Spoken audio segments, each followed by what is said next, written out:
aujourd'hui, pour l'entrevue sous les projecteurs, je reçois Olivier Roy. Bonjour, Olivier. Bonjour, ça va Donc, bien? j'aimerais en connaître un petit peu plus sur qui tu es et quelle est ton entreprise. Donc, mon nom c'est Olivier Roy. Je suis un des cofondateurs de Live, une startup en retail tech.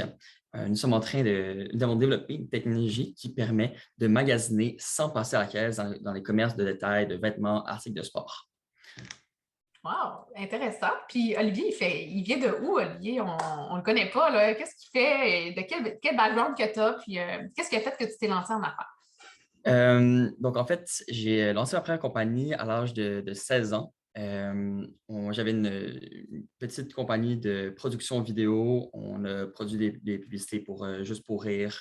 Ensuite de ça, j'ai produit quelques publicités pour le gouvernement du Cameroun, Haïti, le gouvernement du Québec.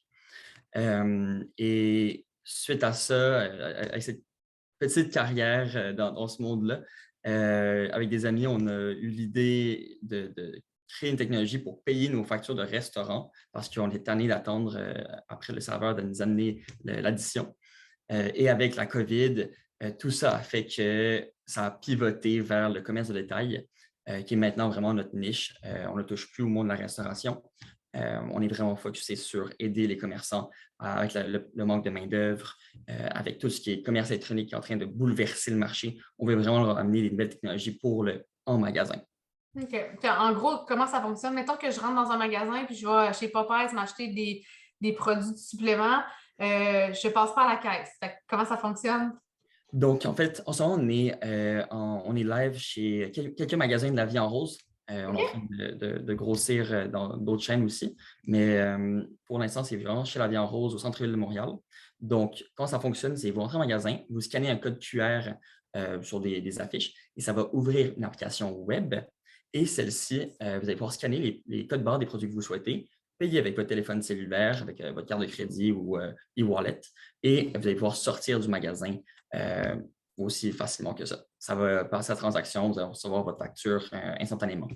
Fait que là, il y a quelqu'un, mettons, qui me voit sortir avec un article du magasin. Est-ce qu'il va me dire Ah, vous n'avez pas payé madame? Ou il y a une Ils façon peuvent de. voir en temps réel qu'est-ce qui se passe sur un dashboard. Ils peuvent vraiment voir les paniers Ah, payés, actifs, etc. très intéressant. Très heureuse d'en connaître plus ici. J'adore tout ce qui est nouvelles technologies. Donc, tu m'inspires, tu m'apprends. Donc, j'adore ça. Merci.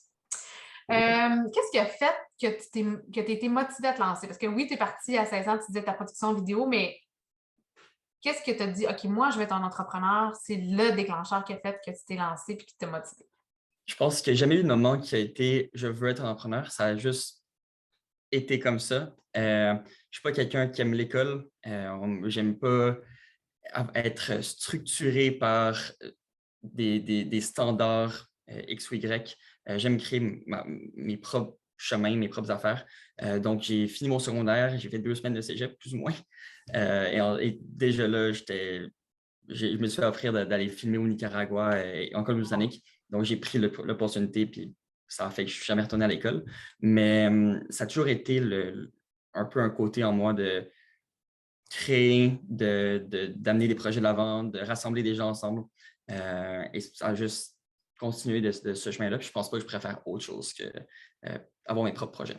Est-ce que tu travailles encore en vidéo un peu? Non, Pas du tout. T'as plus plus le du temps? tout. Non. J'aimerais ça, mais malheureusement, le temps n'existe plus. Non, c'est ça, je comprends. Mais c'est correct de se concentrer aussi sur une activité qui fait que tu vas amener ta nouvelle business plus loin aussi.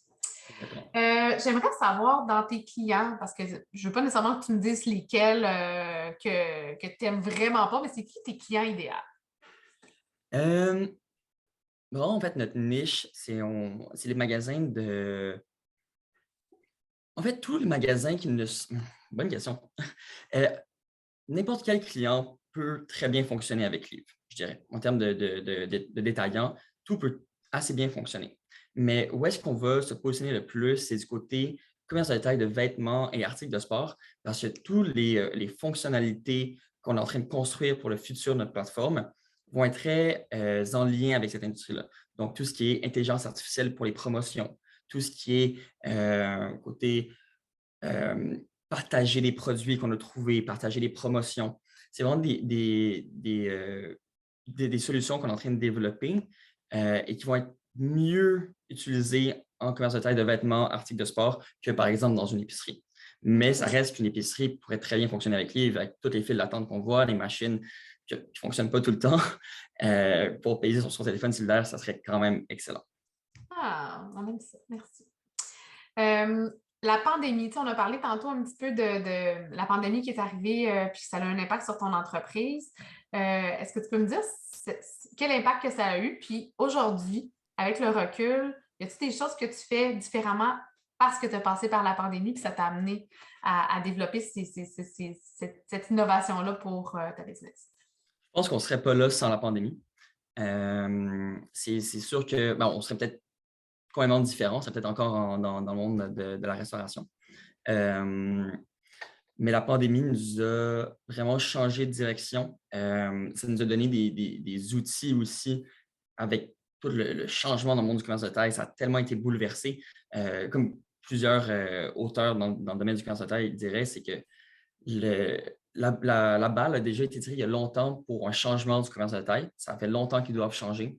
Mais la pandémie a accéléré tous les changements qui devaient avoir lieu dans les 10 prochaines années.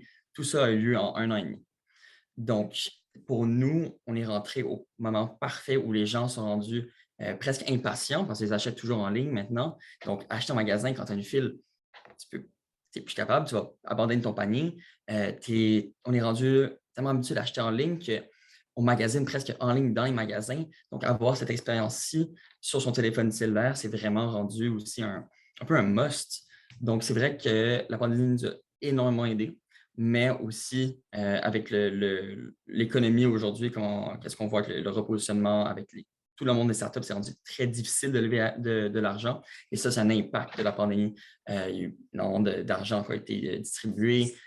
Il y a beaucoup d'impact encore sur tout ce monde de la startup. Donc, en ce moment, je pense qu'on est en train de vraiment vivre les conséquences de la pandémie 1 an, quelques mois après la fin, entre guillemets. Ouais, pour l'aspect plus investissement, parce que tu sais, ce qu'on entendait dire souvent dans d'autres types d'entreprises, c'est le monde technologique, ils ont plein de subventions, vu qu'il faut qu'on s'améliore rapidement dans tout ce qui est nouvelles technologies, les gens pouvaient avoir cet argent-là. Est-ce que c'est vrai à ton avis? Est-ce que tu as vu vraiment une différence au niveau des subventions disponibles? De notre bord, je pense que les subventions disponibles existaient déjà avant la pandémie. On n'a pas été, sûr que les détaillants ont eu accès à des fonds pour faire de l'innovation, etc. Mais la plupart des fonds que nous, on a eu accès de la part du gouvernement étaient là pré-pandémie. OK. Et par contre, il faut le dire qu'on est au Québec, on est extrêmement bien positionné en termes de financement public. Il y a tellement de subventions possibles avec Investissement Québec, avec le ministère de l'Innovation et Économie du Québec, qu'on soit en pandémie ou post-pandémie, il va en avoir. Puis avec qu'on se voit dans les prochaines années, je pense que ça va continuer. OK. Non, mais tant mieux. Parce que, tu sais, ça reste que toi, vu que tu as développé une application qui amène un aspect technologique dans les commerces, je me disais peut-être que ça peut les aider dans leur financement pour aller chercher une ressource comme toi pour leur entreprise. C'est pour ça que je me disais, ça peut être intéressant. Oui, ben en fait, je ne peux pas déclarer encore c'est quoi, mais ça a été annoncé probablement dans les prochains jours, semaines, une grosse subvention qui a été allouée à un organisme du Québec pour aider un certain groupe de détaillants. Puis on fait partie de cette subvention-là pour les aider justement avec le côté manque de main-d'œuvre. OK. Ben oui, tout à fait, parce que si tu as une personne de moins, parce que tu n'as pas besoin de mettre quelqu'un à la caisse, parce que tu passes en transaction, ben moi, je vois comme tu es une ressource alternative au manque de main-d'œuvre indirectement. À quelque part, Absolument. intéressant. Merveilleux. Je suis très heureuse que tu nous en parles plus un petit peu. En affaires, on a aussi des apprentissages. Hein? Donc, on apprend business, mais ça nous apprend aussi à la vie. Depuis que tu es propriétaire de tes entreprises ou que tu as lancé tout ça, ça serait quoi tes tes grandes leçons de vie, tes plus grands apprentissages que tu as fait? Beaucoup. Ça peut être juste une là, qui devient comme ça aussi. C'est pas obligé d'être la plus grande. Bonne question. Je dirais que on sait jamais comment les choses vont se passer. Donc ça, c'est vrai dans la réalité aussi, mais comme c'est encore plus en affaires, tu ne peux jamais prévoir qu'est-ce qui va se passer demain. Tu peux avoir des idées, des prédictions, mais du jour au lendemain, tout peut exploser positivement ou négativement. Puis, encore là, je dirais plus du côté direction d'entreprise. C'est énormément de travail qu'on ne s'imagine pas. C'est beaucoup plus que même quand tu t'imagines que ça va être beaucoup, ça va être 20 fois plus. Oui, puis tu sais, on s'entend qu'on met sur un piédestal un peu tout ce qui est entrepreneuriat. Tu sais, le mot a été un peu, je dirais pas galvaudé, mais tu sais, c'est souvent je veux faire de l'argent, je vais m'en aller comme entrepreneur. Mais tu sais, je pense que la base, il faut un peu démystifier ça. Il faut travailler. C'est pas juste de dire je deviens entrepreneur. Au contraire, c'est les dessous, c'est oui, en surface de l'iceberg, on voit ça, ça a l'air tout beau, mais en dessous, là, il en se passe des choses dans l'iceberg. Donc, non, je suis d'accord avec toi. Extrêmement difficile. Ouais. Qu'est-ce qui t'inspire? Parce que tu sais, il y a des moments que entrepreneur, on a une raison, tu as ta raison d'être, tu as ton fameux why, toi aussi. Qu'est-ce qui t'inspire pour garder ce why-là actif? Personnellement, c'est très surprenant un peu. Je pensais jamais aller en commerce de détail de ma vie. Genre, ça n'a jamais été un domaine qui m'intéressait.